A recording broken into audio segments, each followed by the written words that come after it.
Et d'ailleurs, je peux assurer qu'il y a personne qui écoute ce podcast qui deviendra milliardaire à 25 ans. Rien que statistiquement, il y a aucune chance, quoi. Mais s'il y en a qui devient, ouais, je veux bien être son pote.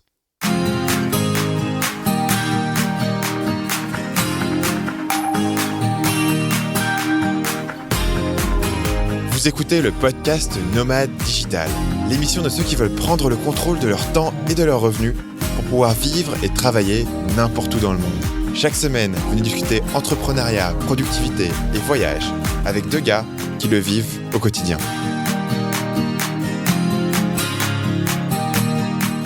Bienvenue sur le podcast Nomade Digital, le podcast qui a parfois beaucoup de mal à enregistrer à cause des connexions internet et Skype qui est pas toujours sympa avec nous. Je suis Stan de marketingmania.fr. Et aussi un peu à cause du décalage horaire parce que là, il est 8h, ce qui est assez tôt pour enregistrer un podcast. Donc tu veux dire 8h du matin chez toi. 8h du matin. Voilà. À cause du décalage horaire, je dois aussi prendre un petit peu de culpabilité pour la période où on n'a pas enregistré, parce que j'étais aussi parti au Japon pendant 2 semaines et j'étais absolument déconnecté de tout. Et c'était bien le Japon ou pas ? C'était excellent le Japon. Une chose étonnante sur le Japon, c'est que t'as beau passer 3 ans de ta vie en Asie, tu vas au Japon et tu vas être dépaysé, t'en crois même pas tes yeux, quoi. Parce que c'est totalement différent, c'est une culture totalement isolée. Évidemment, le revers de ça, c'est que ils parlent pas du tout anglais. Mais du coup, c'est bien dépaysant, c'est bien nouveau. Un voyage que je conseille à tout le monde, même si en termes de destination nomade digitale, c'est pas idéal, parce que leurs Starbucks n'ont pas pensé à mettre des prises. Donc t'as intérêt à avoir un ordi qui a beaucoup de batterie, ou alors tu bosses dans ton hôtel. D'accord. Du coup, là, c'est ta recommandation. Mais ma recommandation, c'est aller au Japon, mais ne prévoyez pas trop de bosser, tu vois. Mais c'est cool à voir, quoi. C'est vraiment, ça fait longtemps que j'ai pas fait un vrai voyage, dans le sens où tu pars pour aller voir des trucs et prendre des photos. Et là, je l'ai fait, et au final, je l'ai pas du tout regretté. Et du coup, t'as vu beaucoup de trucs et t'as pris beaucoup de photos. J'ai vu pas mal de choses, ouais. J'ai vu beaucoup de néons japonais, tu sais, le panorama classique que tu vois à Tokyo. C'est une grande avenue bourrée de monde avec 150 000 néons, ce qui fait que tu peux marcher là en pleine nuit. Ils ont pas besoin de lampadaires, quoi. Tout est éclairé avec les néons des magasins qui vendent des trucs. C'est ultra consumériste. Et du coup, c'est les magasins qui payent en plus. C'est parfait, quoi. Voilà. Et c'est ultra consumériste. Le niveau de service est excellent. Les gens s'occupent vachement bien de toi. Et la bouffe est incroyable. Donc tu vois, t'as un peu tous les ingrédients du voyage parfait. Ok. Le sujet d'aujourd'hui, c'est à quoi vous attendre. C'est-à-dire, si aujourd'hui vous êtes quelqu'un qui nous écoutait avec un certain niveau de curiosité, ou que vous êtes intéressé par l'idée du nomadisme digital, ou que vous êtes prêt justement à faire le bond dans le milieu de l'entrepreneuriat web, etc. Beaucoup de gens vous parlent de ces sujets-là, et beaucoup de ces personnes, eh bien, ont un intérêt particulier qui est souvent de vendre des formations ou du coaching, et donc peuvent parfois donner une vision plus ou moins réaliste de ce à quoi vous attendre. Et donc on a pensé qu'on allait vous faire un retour d'expérience, on allait vous parler un petit peu de nous, notre expérience par rapport à nous-mêmes, et puis par rapport à quand même aux nombreuses personnes qu'on a rencontrées dans nos périples qui ont suivi ce parcours, et quelles sont les attentes réalistes sur ce que vous pouvez faire en tant qu'entrepreneur en ligne, combien de temps ça prend, comment vous comparer, comment savoir si vous êtes sur la bonne voie, etc.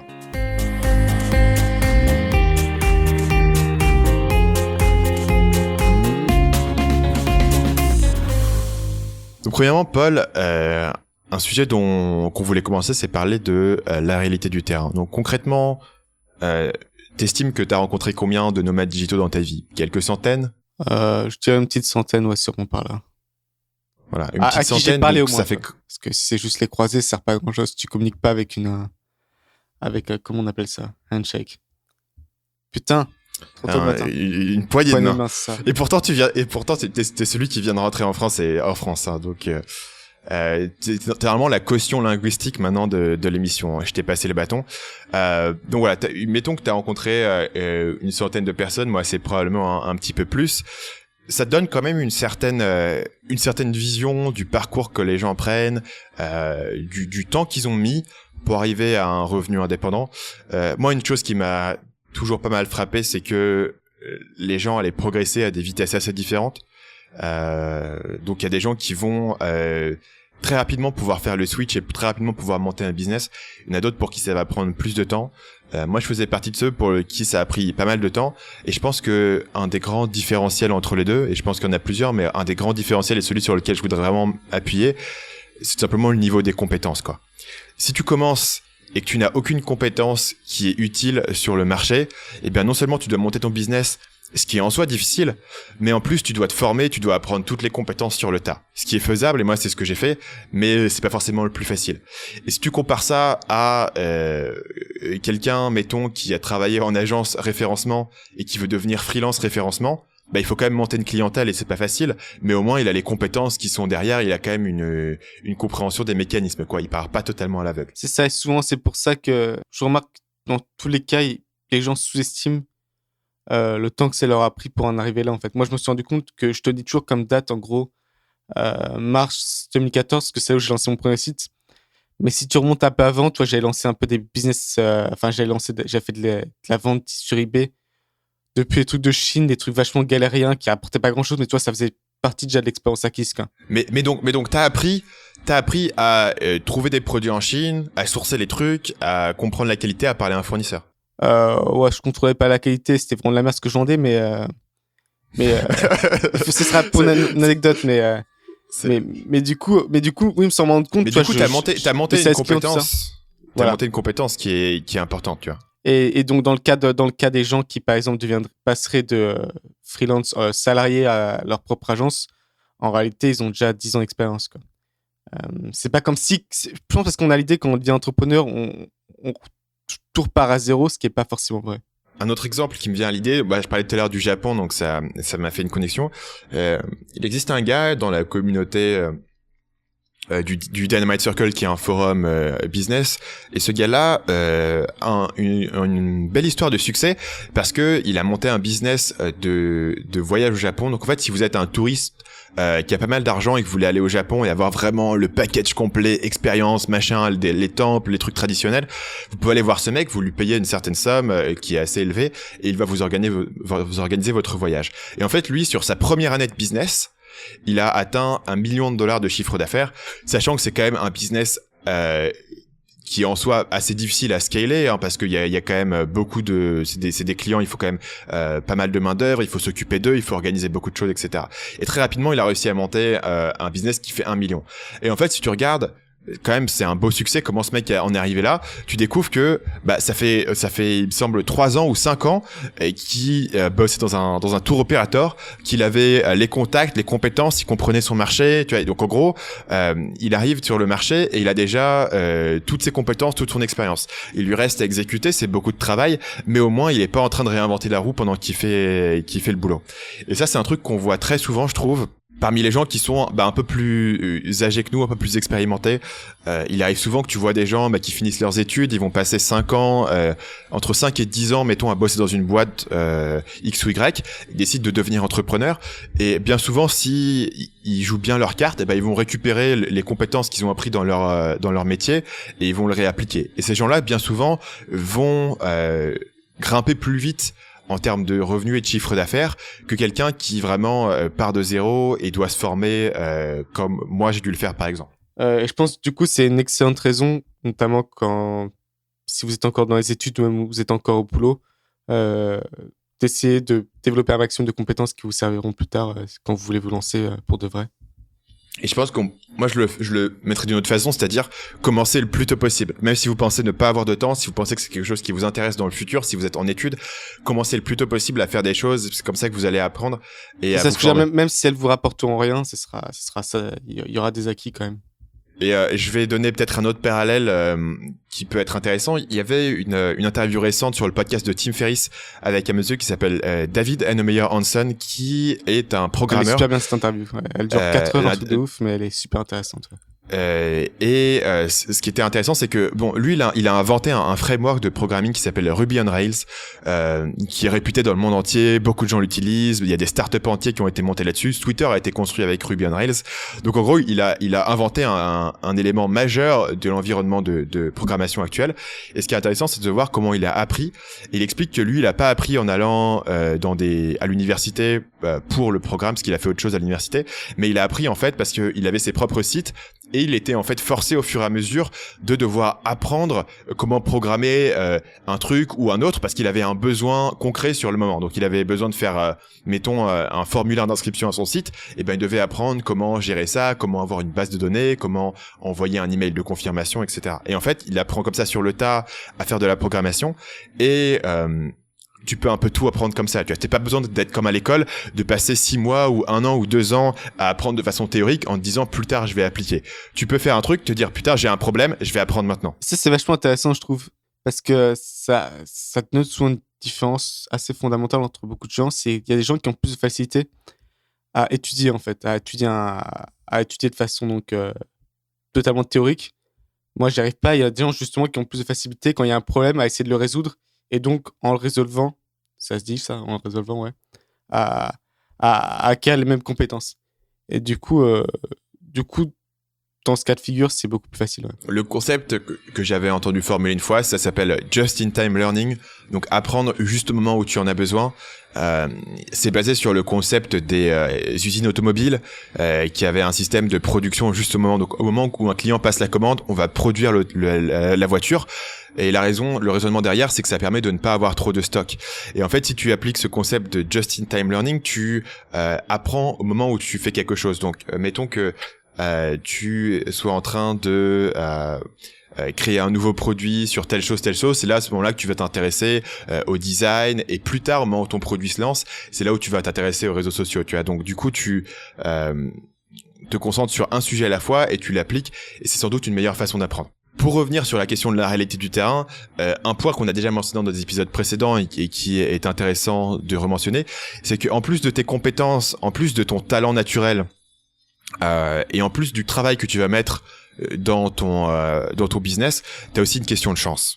Je pense que c'est quoi l'expression déjà ? C'est du coup en anglais encore, mais c'est en gros quand quelque chose réussit pas, c'est pas de chance, et quand quelque chose réussit, c'est parce que t'es un mec génial, quoi.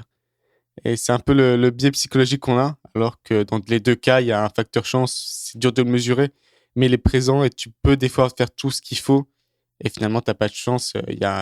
Tu peux lancer ton business Amazon FBA, ça marche super bien, puis un jour Amazon décide de te bannir, tu sais pas pourquoi, il y a aucune raison. C'est juste qui peuvent arriver et on n'est jamais totalement à l'abri. Il y a ça, et puis il y a aussi le fait que...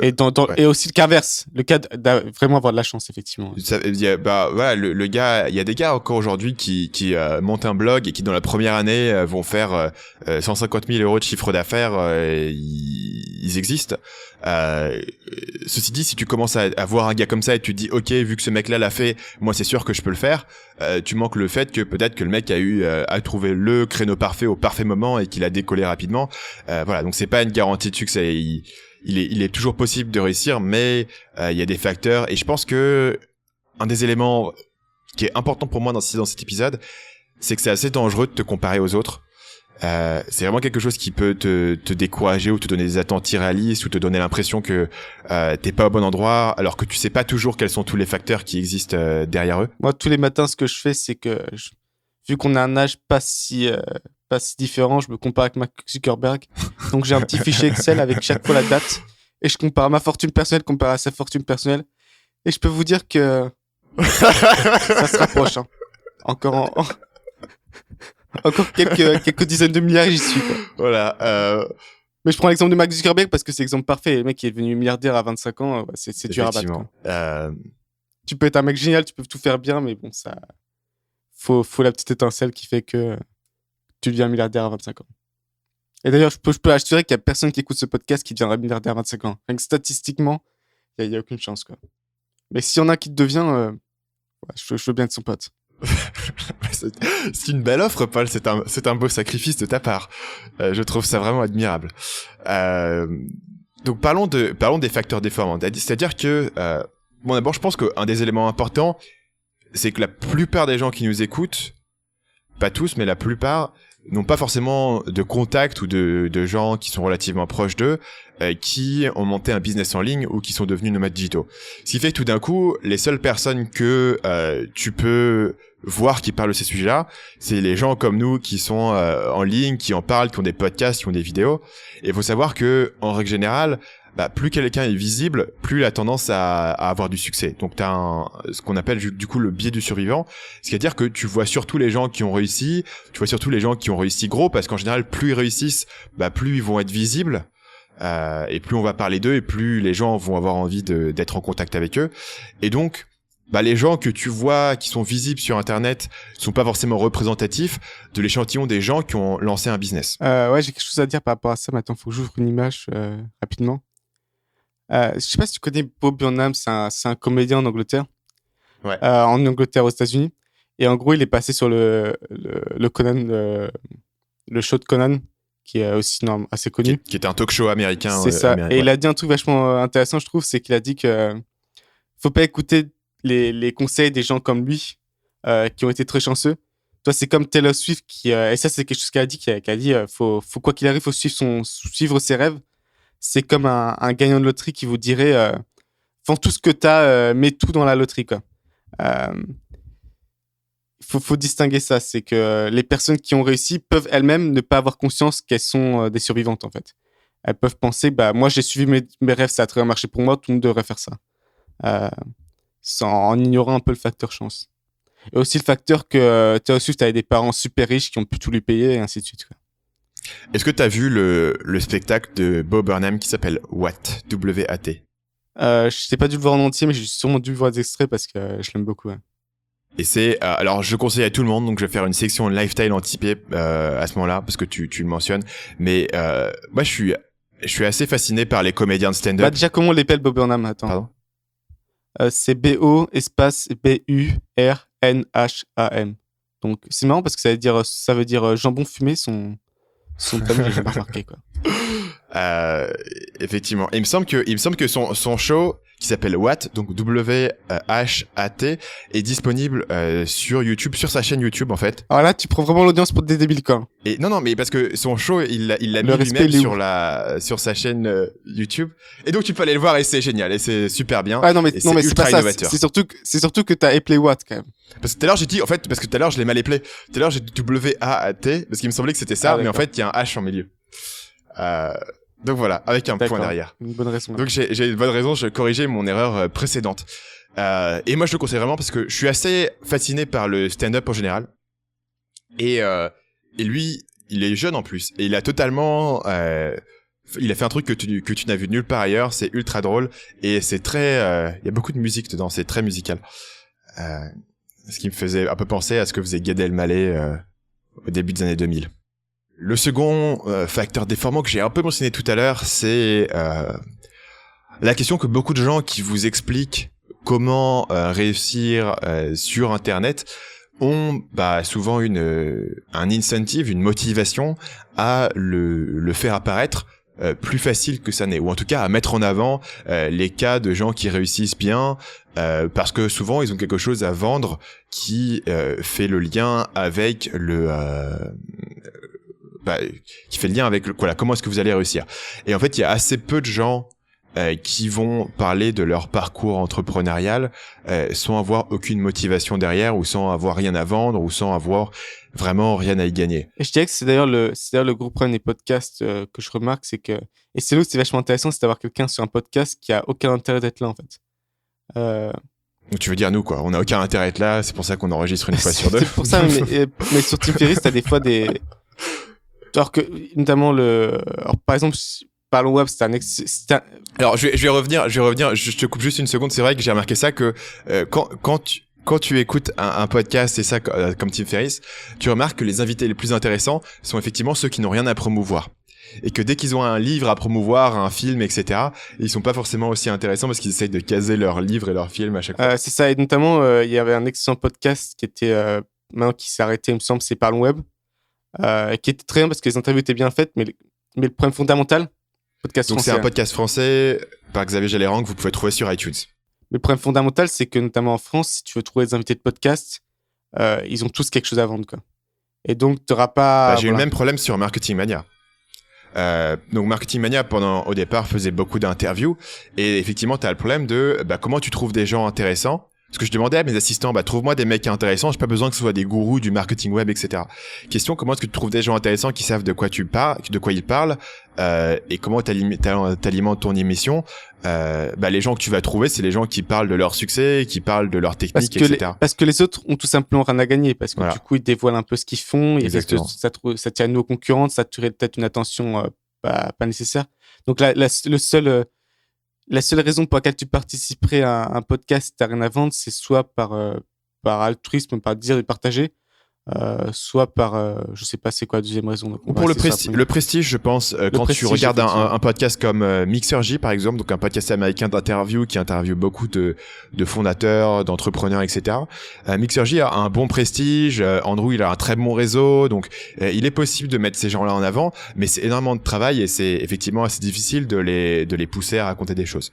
Et moi, celui vraiment qui m'a mis par terre, le podcast qui m'a mis par terre récemment, et je pense du coup que je vais, j'en ai pas parlé ici parce que je l'ai découvert assez récemment, c'est le podcast de Jerry Colonna, qui est c'est un mix entre un investisseur, donc il a monté des boîtes, mais c'est un mix entre un investisseur et un espèce de psychothérapeute, et il a un podcast dans lequel il va interviewer des fondateurs de boîtes, mais ce qui l'intéresse, c'est pas de savoir comment ils ont monté leur boîte, c'est de traiter de certains problèmes émotionnels qu'ils vont rencontrer.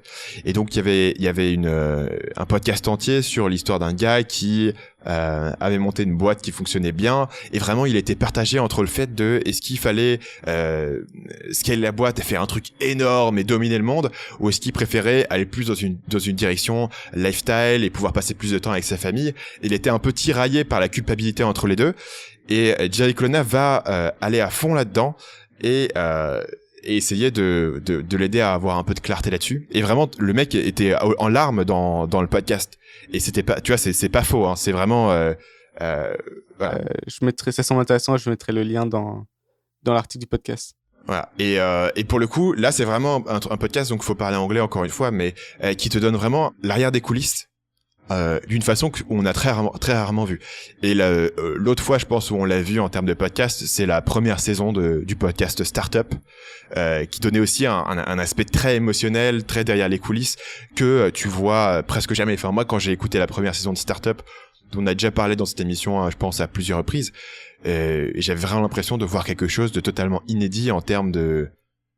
personne te raconterait les difficultés qu'ils ont eu à pitcher à leurs investisseurs, tu vois, ça leur donne pas nécessairement une bonne image, ça les aide pas forcément à marketer leur boîte, c'est quelque chose que tu vois rarement parce que les gens ont pas vraiment d'intérêt à te le raconter. D'ailleurs, dans la nouvelle saison de Startup, il y a aussi un peu de ça, quoi. Et ça pleure beaucoup aussi. Tu veux dire la saison sur le mec qui a fondé American Apparel? Ouais, mais les 2 premiers épisodes, en fait, de cette saison-là, ils reviennent justement sur Gimlet Media un peu.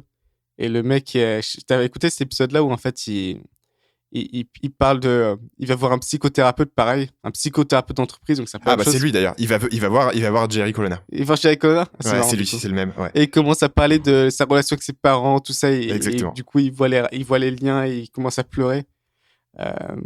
Donc c'était assez particulier. Moi, j'étais un peu gêné pour lui. Je crois que ça allait un peu trop loin, mais en même temps, au moins, c'était intéressant. Donc du coup, t'as eu un petit avant-goût de Jerry Colonna. En fait, maintenant que tu le mentionnes, c'est comme ça qu'en fait que j'ai été intéressé à aller faire un peu des recherches sur lui, parce que j'étais vraiment étonné par l'approche qui prenait là-dessus. Donc on a ces éléments en termes de facteurs déformants qui sont les motivations. Il y a un peu un effet opposé qui vient parfois des plus gros entrepreneurs. Et c'est le mythe du martyr. C'est l'idée que si tu veux réussir, il faut sacrifier tout ton temps, toute ta vie, tout ton argent. Il faut plus avoir de vie sociale, il faut plus prendre de vacances, il faut plus faire que ça. 24 heures sur 24, 365 jours par an. Et là-dessus, il y a 2 personnes qui me viennent en tête. C'est comme ça que tu achieve greatness. Voilà. Et c'est Gary Vaynerchuk. Et qui le dit clairement, tu vois. Il dit 24 heures par jour, 7 jours sur 7, 365 jours par an. Et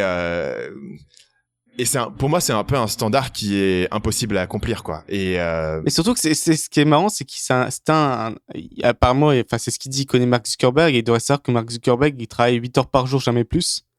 Alors que Mark Zuckerberg est 1000 fois plus successful que Gary Vaynerchuk, quoi. Le truc, c'est que Gary Vaynerchuk aussi, il est fan des New York Jets, il passe du temps avec sa famille et tout. Donc en fait, il dit un truc, mais c'est plus une métaphore. Bah d'abord, il faut dormir, donc ça n'a pas de sens 24 heures par jour, tu vois. Et donc on te vend l'idée qu'il faut tout sacrifier, il faut aller jusqu'au fou, le pousser et tout.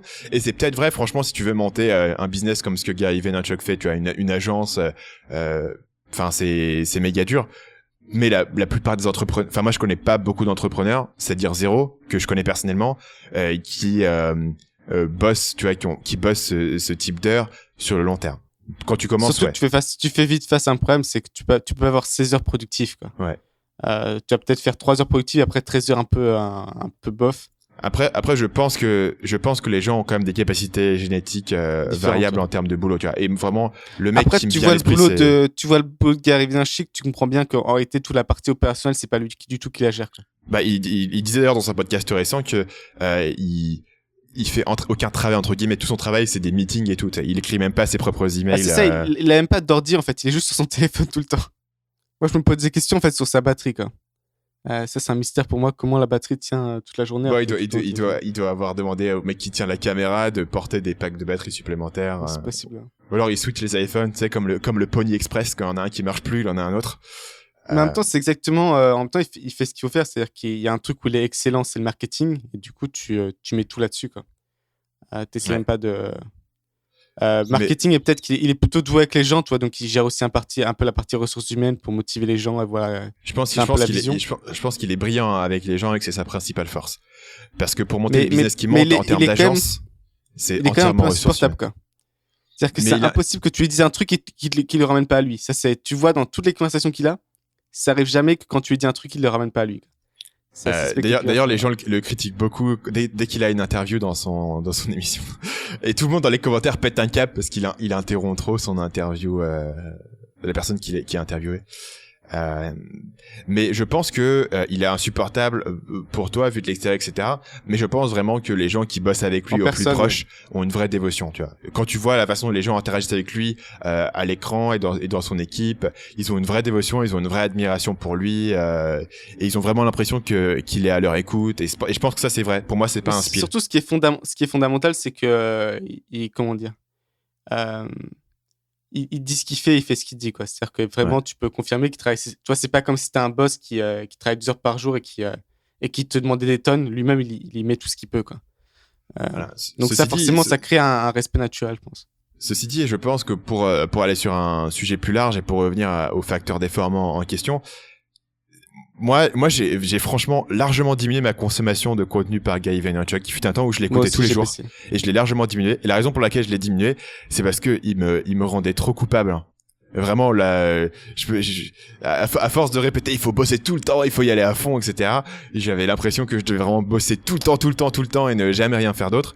Ce qui, aujourd'hui, la façon dont mon business est construit, n'a pas de sens. Enfin, mon business aujourd'hui, il grandit pas mal par le contenu, écrire une série de podcasts, tu vois, mais ça prend du temps, il faut beaucoup faire de recherches, lire, réfléchir. Enfin, je me comparais trop, ou en tout cas, j'essayais trop de devenir un petit Gary Vaynerchuk en herbe, et c'était, tu vois, il avait trop d'influence sur moi, donc j'ai dû un peu sevrer la machine. Moi, j'ai baissé aussi, mais juste parce que des fois, il y a certains épisodes où pendant 10 minutes, il passe son temps à dire pourquoi il est si génial. Et je me suis rendu compte d'un truc avec Gary Vaynerchuk, c'est en fait, je sais pas si j'ai déjà dit sur le podcast ça, donc peut-être que je me répète, c'est qu'en fait, tu sais, les affirmations positives que tu te fais tous les matins en disant je suis super beau, je suis génial, je suis super intelligent, je vais réussir tout ce que je vais entreprendre, ainsi de suite. Lui, en fait, il se le fait constamment toute la journée, en fait. Et c'est pour ça qu'il a une confiance en lui. Toi, tu pourras jamais le virer parce qu'il passe 16 heures par jour à se dire toutes les heures. Moi, j'ai compris le marketing, moi, j'ai vu le futur, les autres, ils l'ont pas vu. Moi, là, c'est là où je suis vraiment super bon, mais c'est aussi là où je suis vraiment super bon. Tu vois, le truc c'est que l'avenir lui a donné raison tellement de fois, tu vois, jusqu'à ce qu'il se prenne une claque énorme, mais l'avenir lui a donné raison tellement de fois. Mais c'est ça le truc, c'est que ça se trouve, mais c'est possible qu'il soit pas si bon que ça, mais en fait, en même temps, quand tu travailles 16 heures par jour, forcément, ça compense, quoi. Tu vois ce que je veux dire? C'est un peu l'avantage. Il est bon et tu le sais parce que tu regardes, enfin. Combien d'heures de ta vie t'as passé à le regarder? Clairement, tu vois, dans ce qu'il te raconte, il est bon, il est persuasif, il est impressionnant. Et maintenant, tu transmets ça et t'es un CEO chez Procter & Gamble, tu vois, t'es un VP of marketing, t'as 48 piges et tout d'un coup, ce mec-là, il débarque dans ton bureau et il te fait son pitch. moi j'ai aucun doute que le mec il lui file un sec de 10 millions, Effectivement, tout à fait. tu vois. C'est ça son boulot, c'est de persuader des mecs dans des grandes boîtes qui ont l'habitude de bosser que avec les plus grosses agences de pub et de faire des pubs au Super Bowl et à la télé, et de les convaincre, mec, tu vas me signer un chèque de 10 millions pour aller faire une campagne Instagram et je pense que là-dessus, Gary Vee, c'est le meilleur mec au monde, tu vois. Il est ultra persuasif, il a souvent eu raison, il est ultra dynamique, il a à mon avis un touch avec les gens, tu vois. Bref, on va pas faire le débrief, je pense, de Gary Vaynerchuk dans l'émission, mais pour moi, le vrai truc, c'est que il a les talents qu'il a, et d'ailleurs, il le dit lui-même, tu vois. Il faut connaître tes propres talents et pas forcément essayer d'émuler ce que les autres font. Et c'est vrai que c'est pas facile quand tu vois un mec comme ça, qui est tellement impressionnant, qui est tellement charismatique, où tu t'as envie de faire un peu la même chose, et ça peut te mener pas forcément dans la bonne direction. Je suis globalement assez d'accord. Je te propose de rebondir sur la fallacie que tu as marquée dans le doc. Ah, c'est la Just World Fallacy. En fait, l'idée, c'est qu'en gros, il t'arrive ce que tu mérites, en fait. Donc en français, ça serait quoi? L'illusion d'un monde juste. L'illusion d'un monde juste. L'idée que voilà, tu récoltes ce que tu sèmes, tu obtiens ce que tu mérites, et ainsi de suite. Et je pense que c'est quelque chose qui est naturel pour nous. Je pense que c'est fondamentalement, on a un peu ce sentiment-là. Et tu le retrouves où que t'ailles, tu retrouves. Enfin, le karma, c'est le même principe, quoi.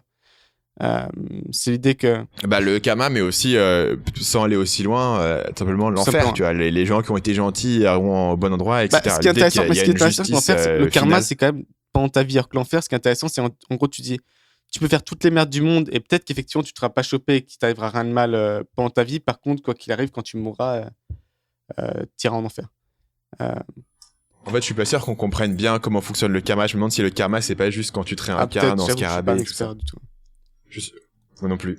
Bon, dans tous les cas, c'est clair qu'il y a une tendance humaine qui est totalement naturelle à croire que si tu fais de bonnes choses, il t'arrivera de bonnes choses en retour. Ou même sans que c'est une question de morale purement, même si en disant si je travaille beaucoup, bah du coup j'aurais si je mets 15 heures par jour, j'aurais résultat que quelqu'un qui met 15 heures par jour devrait mériter. D'un autre côté, c'est un peu difficile de critiquer cette mentalité parce que même si elle est pas purement rationnelle, tu imagines que les gens qui ont cette mentalité, en moyenne, réussiront mieux que les gens qui ne l'ont pas.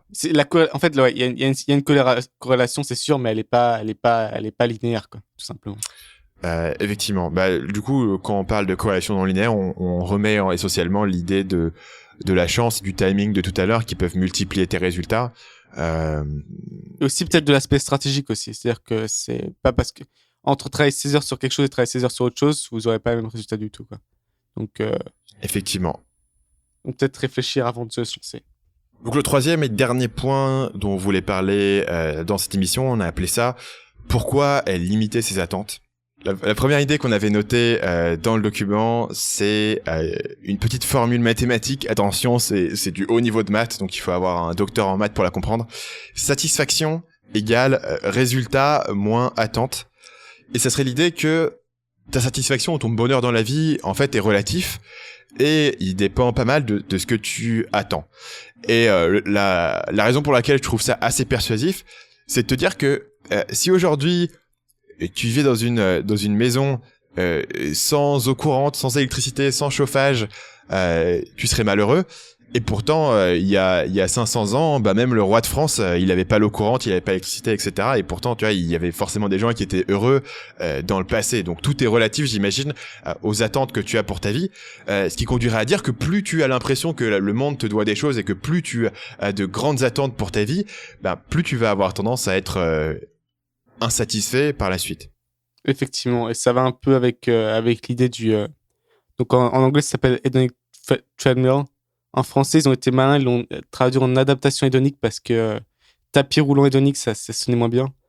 Et il dit que par exemple, imaginons que tu as vraiment ta vie parfaite, quoi. Tu as une grande baraque, tu fais le boulot que t'aimes, tu as pu marier Mimi Mati, vraiment tout est parfait, quoi. Vraiment, c'est la vie incroyable. Effectivement, je serais heureux pour toujours et j'aurais plus jamais de problème. Et c'est justement ça le piège, quoi. C'est que mine de rien, tu t'adaptes à ta nouvelle normalité. Et au final, ça devient justement le nouveau normal et ça devient ton point de référence par rapport à ton bonheur. Donc, il y a eu pas mal d'études sur le sujet Et ils ont pris notamment 2 cas assez extrêmes, moi, je trouve ça incroyable. C'est le premier cas, c'est les gagnants de la loterie. Ils ont remarqué que 6 mois après que les gens aient gagné la loterie, leur niveau de bonheur revenait à celui qu'ils avaient avant d'avoir gagné, tu vois. Pendant les 6 mois, ils étaient peut-être plus contents parce que voilà, c'était nouveau, ainsi de suite. Et après, ça revenait au même niveau. Et le truc encore plus incroyable, moi, qui m'a totalement... parce que moi, quand j'essaie de me l'imaginer, ça marche pas du tout dans mon cas. Mais apparemment, ça serait le cas, c'est les gens qui deviennent paralysés. Et c'est exactement pareil pendant les 6 premiers mois après leur paralysie, ils sont plus malheureux qu'ils l'étaient avant, mais après ils reviennent au même niveau de bonheur, toi. Euh, et donc que ce soit une bonne chose qui t'arrive ou une mauvaise chose qui t'arrive, au final tu t'habitues, tu prends un peu de temps pour t'habituer, ton bonheur va peut-être baisser pour un certain temps, puis après il reviendra au même niveau. Ce qui veut dire que même si ta vie s'améliore, c'est pas forcément, c'est pas mécanique que tu sois plus heureux. Il faut un certain travail. C'est notamment là où vient toute la question de la gratitude et d'être reconnaissant pour Mais ça. pour moi, c'est un truc ultra concret que tu vois dans ta vie de tous les jours. C'est-à-dire que je pense que quand on décrit notre quotidien à des gens qui sont dans la grisaille, dans le métro, dans leur boulot. Moi, ils me disent toujours moi, j'ai toujours mes mots. C'est génial, quoi. D'ailleurs, ça tue pas, ça, parce que tu t'écris, ils te disent, ah, mais c'est génial, c'est super, ça. Et du coup, tu sais pas quoi leur dire, en fait. Tu vois, ouais, c'est génial, ma vie est super, je sais pas. Et parce que pour toi, c'est ta vie, et parfois t'es un peu fatigué, parfois ça te fait un peu chier, et franchement, c'est beaucoup d'efforts de pouvoir te souvenir au quotidien que ta vie est géniale, et tu peux très facilement l'oublier. Enfin, c'est ultra facile de venir à un niveau où c'est parfaitement normal de te lever quand tu veux, de bosser sur tes propres projets, de faire des trucs créatifs, tout ce que tu peux rêver, de vivre, tu vois, en Asie, d'avoir beaucoup plus d'argent qu'avant, tout ça, et ça devient totalement normal, ça devient la moyenne, et ton niveau de bonheur effectivement revient, se reset, quoi. Et tu vas avoir des jours où tu dis, oh putain, aujourd'hui c'est dur, etc. Alors que moi clairement, avant j'imaginais que à partir du moment où j'aurais ma liberté, et à partir du moment où je gagnais 1 000 euros, je serais heureux, tu vois, je serais tranquille. Ok, il y aurait encore du boulot, mais j'aurais un sens que j'ai accompli quelque chose. Mais moi, je me rappelle notamment, j'ai ce souvenir où moi j'ai commencé, je sais pas, j'étais, on va dire, dans mon lit, et j'imaginais, putain, si je gagnais 2 000 euros. Et toi, dans ma tête, j'imaginais vraiment une extasie permanente, quoi. Genre bonheur Donc complet. Une extase, hein. Ou peut-être une extasie permanente. Alors là, du coup. Non, mais je me dis, c'est 2 000 euros, c'est ouf. Du coup, t'as l'argent de quoi? J'ai l'argent de quoi pour vivre. En plus, je peux économiser un peu à côté. Je peux vraiment. Toi, Donc tu dis 2 000 euros par mois, du coup. 2 000 euros par mois. Et pour moi, c'était. Et je me disais, si j'atteins ça, je serais forcément tout le temps heureux. Il n'y aurait aucune raison d'être malheureux, quoi qu'il arrive, jamais. Tu vois, je pourrais toujours me rappeler dans ma tête, je gagne 2 000 euros, donc ça va, quoi. Ouais. Et en fait, le cerveau humain fonctionne pas vraiment comme ça.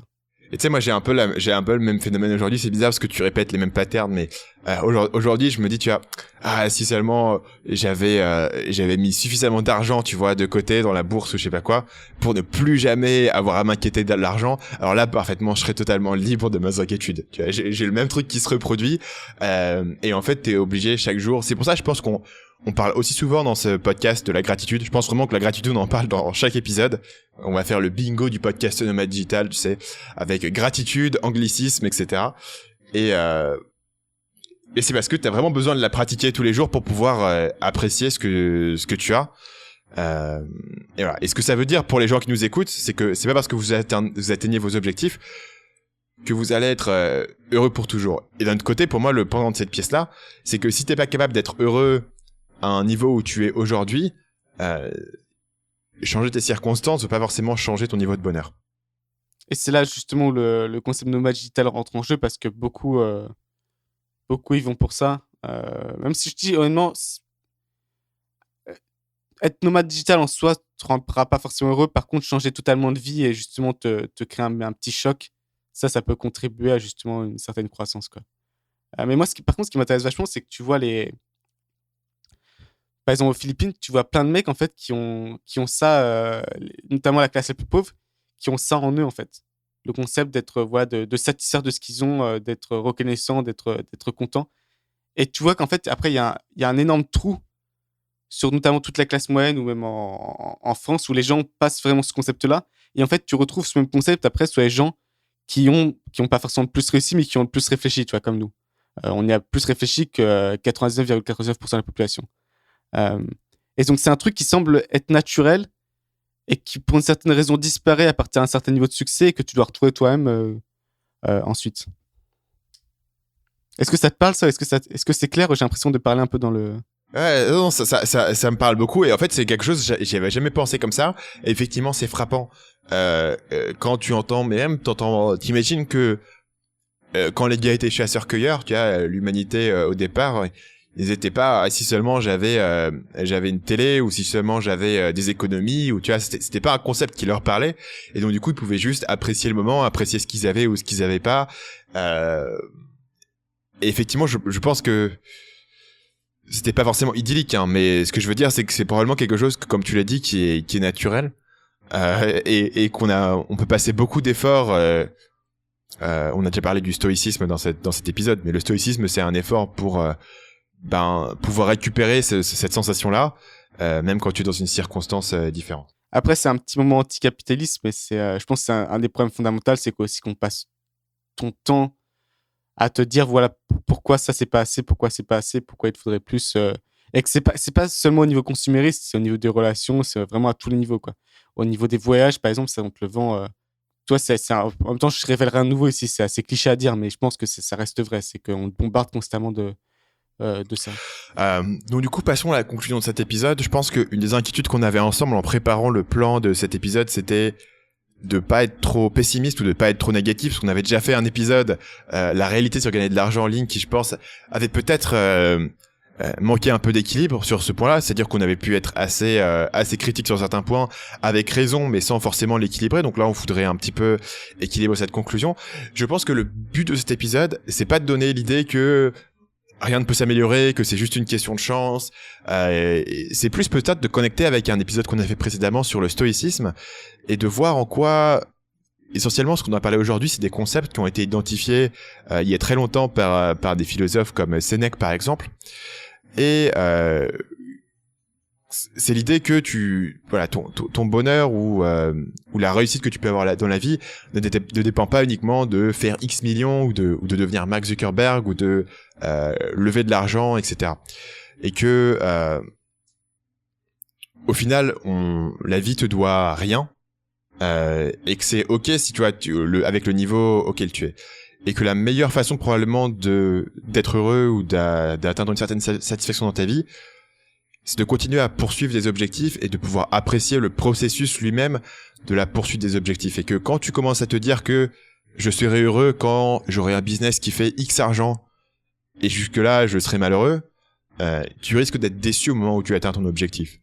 Et cette idée-là, elle vient à la fois il y a quand même des bons papiers dans la recherche psychologique sur ces idées-là, certains qu'on a mentionnés dans l'épisode, et c'est aussi simplement notre expérience, je pense, où voilà, moi je peux clairement dire que voilà, si tu m'avais dit il y a 5 ans là où je serais aujourd'hui, je me serais dit ok, c'est parfait, ce mec là il a aucun problème, il a totalement réussi dans la vie et il a aucun souci, aucune difficulté.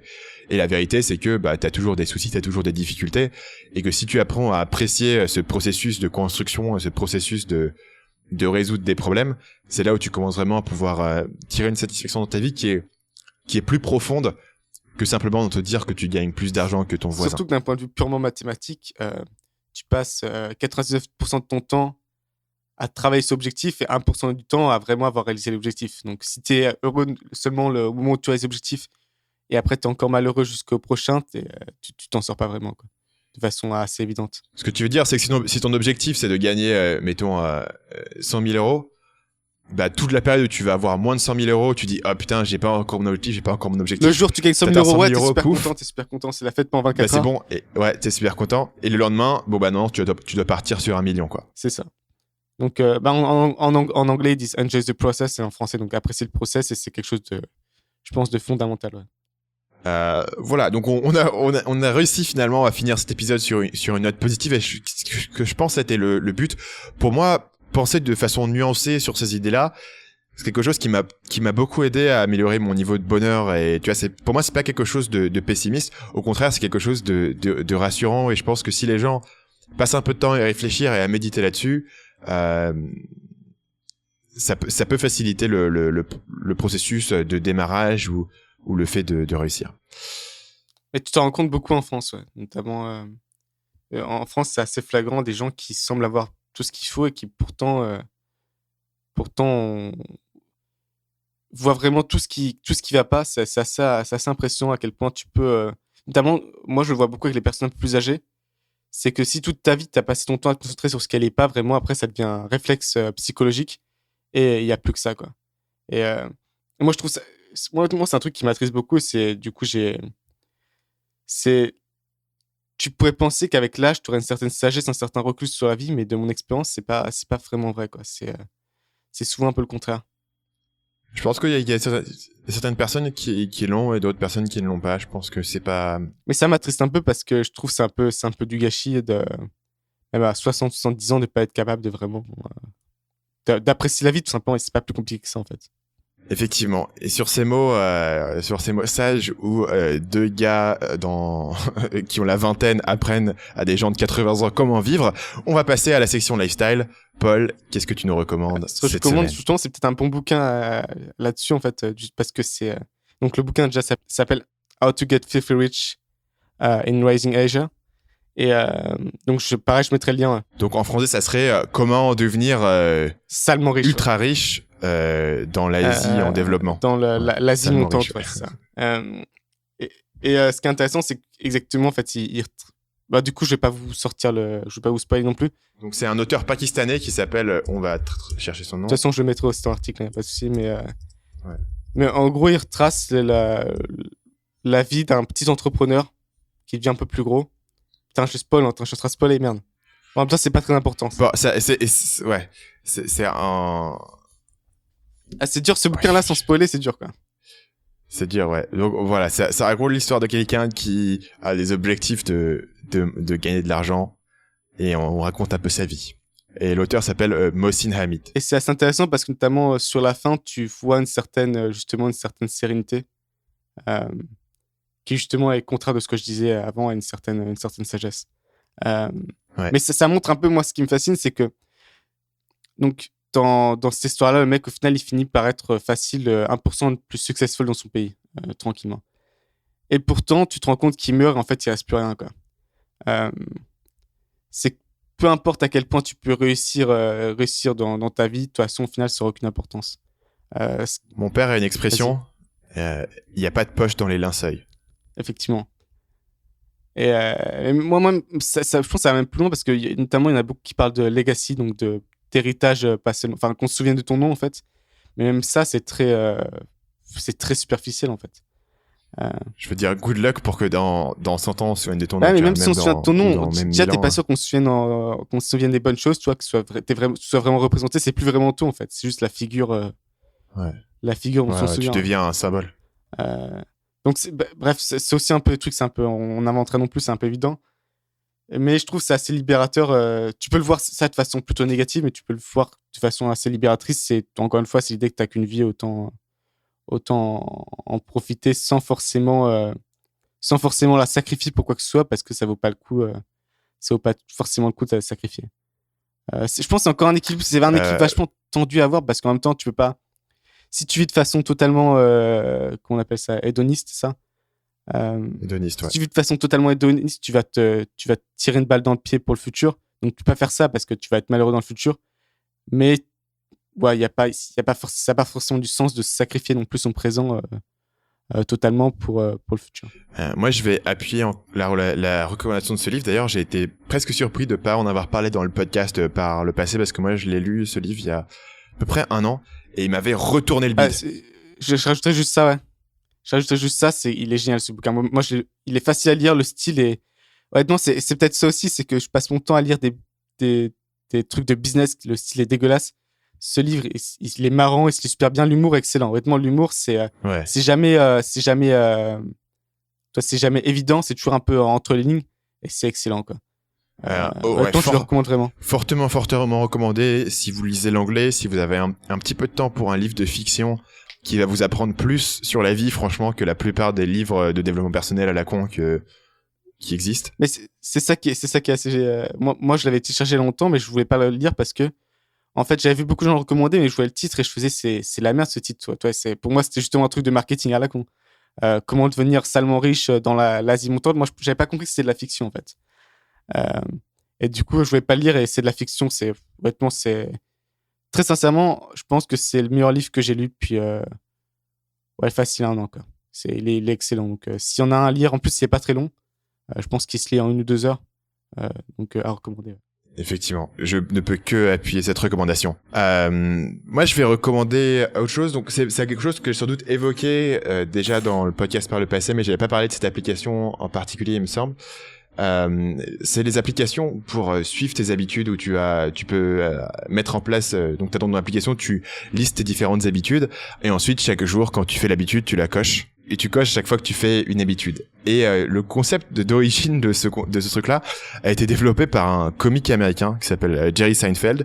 Et c'est dans une interview où quelqu'un lui a demandé, Jerry, comment tu fais pour écrire des aussi bonnes blagues? Et en gros, il disait, le but, c'est que chaque jour, tu dois écrire une blague. Et en fait, il prenait un calendrier.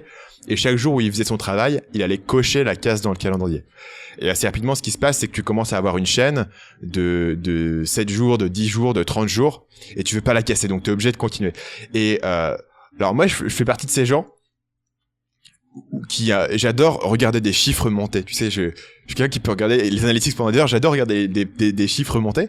Et donc ce truc-là, qui est vraiment une astuce psychologique quand tu y penses à la con, parce que ça n'a aucun sens. Tu vois, il y a même pas de conséquences extérieures d'avoir une chaîne de 30 jours de méditation où tu vois. Et moi, est-ce que tu détestes par contre voir les chiffres descendre, quoi? Parce que je t'imagine en panique face à ton micro-ondes. Tu descends pas, tu vas à zéro. C'est horrible. T'as le cœur brisé quand ta chaîne de méditation de 35 jours, t'es malade un jour et elle passe à 0, je peux te dire que tu le sens passer. Et la méditation, du coup, enfin, l'habitude, donc moi j'ai un peu toutes mes habitudes dessus, la méditation, le 5 minute journal, donc on a déjà parlé dans un truc que je fais le matin et le soir, et je pense que tout le monde n'y est pas sensible de la même façon, et moi j'y suis méga sensible. Donc voilà, l'application que j'utilise sur Android s'appelle Habit Hub. Donc Habit Hub, mais il y en a plein que vous pouvez trouver sur l'Android Store ou l'iTunes Store. Il y a plein d'applications comme ça. Il y en a un qui s'appelle Coach.me qui est une autre idée. Il y en a un qui s'appelle Lift, il me semble. Enfin, il y en a plein. L'idée, c'est que même si vous devez faire du coup ce que vous avez prévu de faire, par exemple, imaginons que votre projet c'était de courir, 5 km tous les jours. Finalement, une journée vous vous sentez vraiment mal, au pire vous allez marcher, mais vous cassez pas la chaîne, quoi. Et effectivement, parce que et vraiment, c'est tellement facile quand tu fais d'habitude de dire ouais, je le ferai demain. Tu vois, je le fais pas aujourd'hui, je le fais demain, je saute qu'un jour, ça va. Et tu te dis qu'il y a pas trop de conséquences à sauter un jour. Évidemment, tu sais que bien souvent, quand tu sautes un jour, c'est le début de la fin et tu vas avoir un effet domino. Et avec cette application-là, comme tu as une conséquence de sauter un jour qui est que tu repasses à 0, et ben tout d'un coup tu le sens beaucoup plus et tu fais beaucoup plus attention. Et moi c'est un des seuls trucs qui m'a permis de maintenir ces habitudes vraiment de façon quotidienne, sans exception. Tu vois, il y a parfois des jours où je me lève un peu plus tard et je me dirais non, ok, je vais aller bosser directement, je vais zapper un peu mes routines du matin par exemple. Et avec cette application-là, je ne le fais pas. Voilà, juste parce que... tu vois, à cause de toi, par contre, j'ai dû louper ma routine du matin parce que j'ai dû me lever pour le podcast. Mais tu la feras plus tard, tu iras marcher 5 km. Mais donc c'est pas grave parce que j'étais pas encore chez Habit Hub, maintenant je vais y aller, donc j'ai commencé de toute façon. Voilà. Applications comme ça, il y en a plein. Moi j'utilise Habit Hub que j'aime bien sur Android, mais vous pouvez trouver, c'est plus le concept en lui-même. Il y a plein de gens qui le font même sur papier. Si vous êtes plutôt le genre de personne qui... un peu hipster. Ouais, qui est un peu hipster, si vous avez un petit Moleskine avec un stylo plume et très tout. Beau carnet. Sur ce, on va se quitter. On se retrouve jeudi prochain pour un nouvel épisode de Nomade Digital. D'ici là, vous pouvez vous rendre sur notre site à l'adresse nomadedigitalpodcast.com pour retrouver tous les épisodes du podcast, vous abonner ou bien sûr nous laisser votre avis. On est très très friand d'avis sur iTunes. D'ailleurs, on a dépassé maintenant les 200 avis sur iTunes. Ce qui fait très plaisir et on remercie énormément tous ceux qui ont pris le temps de nous laisser une évaluation. Pour ceux d'entre vous qui l'ont pas encore fait, c'est assez simple, il suffit de se rendre sur iTunes ou sur le site, c'est une évaluation et on vous en sera ultra reconnaissant. À la semaine prochaine. À la semaine prochaine.